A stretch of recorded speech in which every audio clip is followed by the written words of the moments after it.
السلام علیکم دوستو، میں ہوں محمد نوشاد قاسمی طارق علی۔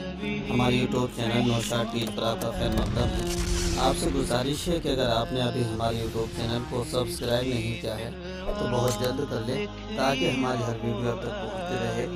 آج کی ویڈیو میں آپ سماعت فرمائیں گے میم ساکن کے ادائیگی کے تینوں قاعدے۔ تو آئیے سماعت کر لیتے ہیں ادغام شفوی، اخفاء شفوی اور اظہار شفوی۔ بسم اللہ الرحمن الرحیم۔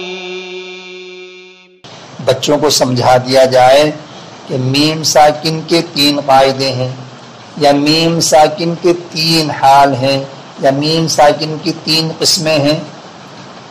سب نے الگ الگ نام لکھے ہیں۔ تو یہاں میم ساکن کی ادائیگی کے 3 قاعدے ہیں۔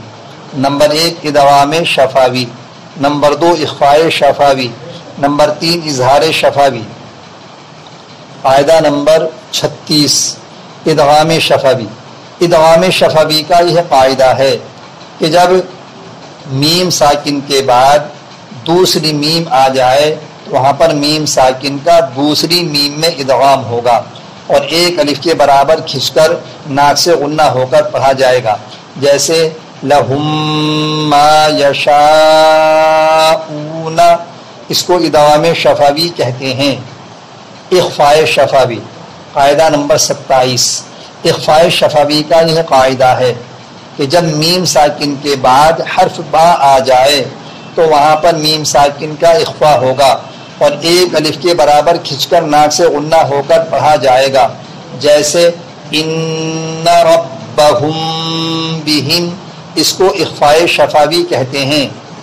بعض بچے جب قاعدہ بیان کرنے کے بعد عربی کلمات کی مثال دیتے ہیں تو اس میں تجوید کے خلاف پڑھ دیتے ہیں، اس کا بھی خیال رکھا جائے، مکمل تجوید کی رعایت کرتے ہوئے مثال پیش کریں۔ اظہار شفوی کا یہ قاعدہ ہے کہ جب میم ساکن کے بعد دوسری میم اور حرف با کے علاوہ باقی 26 حروف میں سے آ جائے کوئی حرف تو وہاں پر میم ساکن کا اظہار ہوگا اور جلد پڑھا جائے گا، جیسے لکم دینکم ولی دین، اس کو اظہار شفوی کہتے ہیں۔ هذا القرآن يوحدنا لطريق الخير يوجهنا، الله تعالى أنزله ورسول الله معلمنا،